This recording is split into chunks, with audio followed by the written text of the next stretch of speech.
സംസ്ഥാനത്തെ check post ഡ്യൂട്ടികളിൽ അഴിച്ചുപണിയുമായി motor വാഹന വകുപ്പ്. ചെക്ക് പോസ്റ്റുകളിലെ അഴിമതി ചെറുക്കാനാണ് നീക്കം. രാവിലെ 9 മുതൽ വൈകുന്നേരം 5 വരെയാകും ചെക്ക് പോസ്റ്റുകളുടെ പ്രവർത്തന സമയം. അതിർത്തി ചെക്ക് പോസ്റ്റുകളിൽ വിജിലൻസിന്റെ വ്യാപകമായ റെയ്ഡ് കഴിഞ്ഞ ദിവസങ്ങളിലായി ഉണ്ടായിരുന്നു. മോട്ടോർ വാഹന വകുപ്പിന് പലപ്പോഴായി അതിർത്തികളിലുള്ള 20 ചെക്ക് പോസ്റ്റുകളിൽ നിന്നും നിരവധി കള്ളപ്പണങ്ങൾ ലഭ്യമാകുന്നത് പതിവാണ്. അതിനാലാണ് 20 ചെക്ക് പോസ്റ്റുകളിലെയും പ്രവർത്തനത്തിൽ പുതിയ മാനദണ്ഡം ഗതാഗത കമ്മീഷണർ CS നാഗരാജു പുറത്തിറക്കിയത്.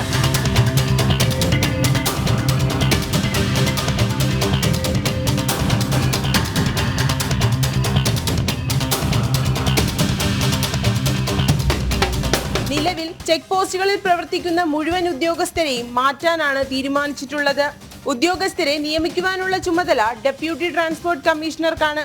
ഒരു ചെക്ക് പോസ്റ്റിൽ ഒരു motor vehicle inspector, assistant motor vehicle inspector, office attender എന്നിവരെ മാത്രമാണ് ചെക്ക് പോസ്റ്റുകളിൽ ഇനി മുതൽ നിയമിക്കുന്നത്. ഒരു ഉദ്യോഗസ്ഥന് 15 ദിവസം മാത്രമായിരിക്കും ചെക്ക് പോസ്റ്റിൽ ഡ്യൂട്ടി നൽകുക. ഇനി മുതൽ രാവിലെ 9 മുതൽ വൈകുന്നേരം 5 മണി വരെ മാത്രമേ ചെക്ക് പോസ്റ്റുകൾ പ്രവർത്തിക്കുകയുള്ളൂ. നികുതി വെട്ടിക്കുന്ന വാഹനങ്ങൾ പിടികൂടുന്നതിനും പ്രത്യേക നിർദ്ദേശങ്ങൾ ഉത്തരവിൽ നൽകിയിട്ടുണ്ട്.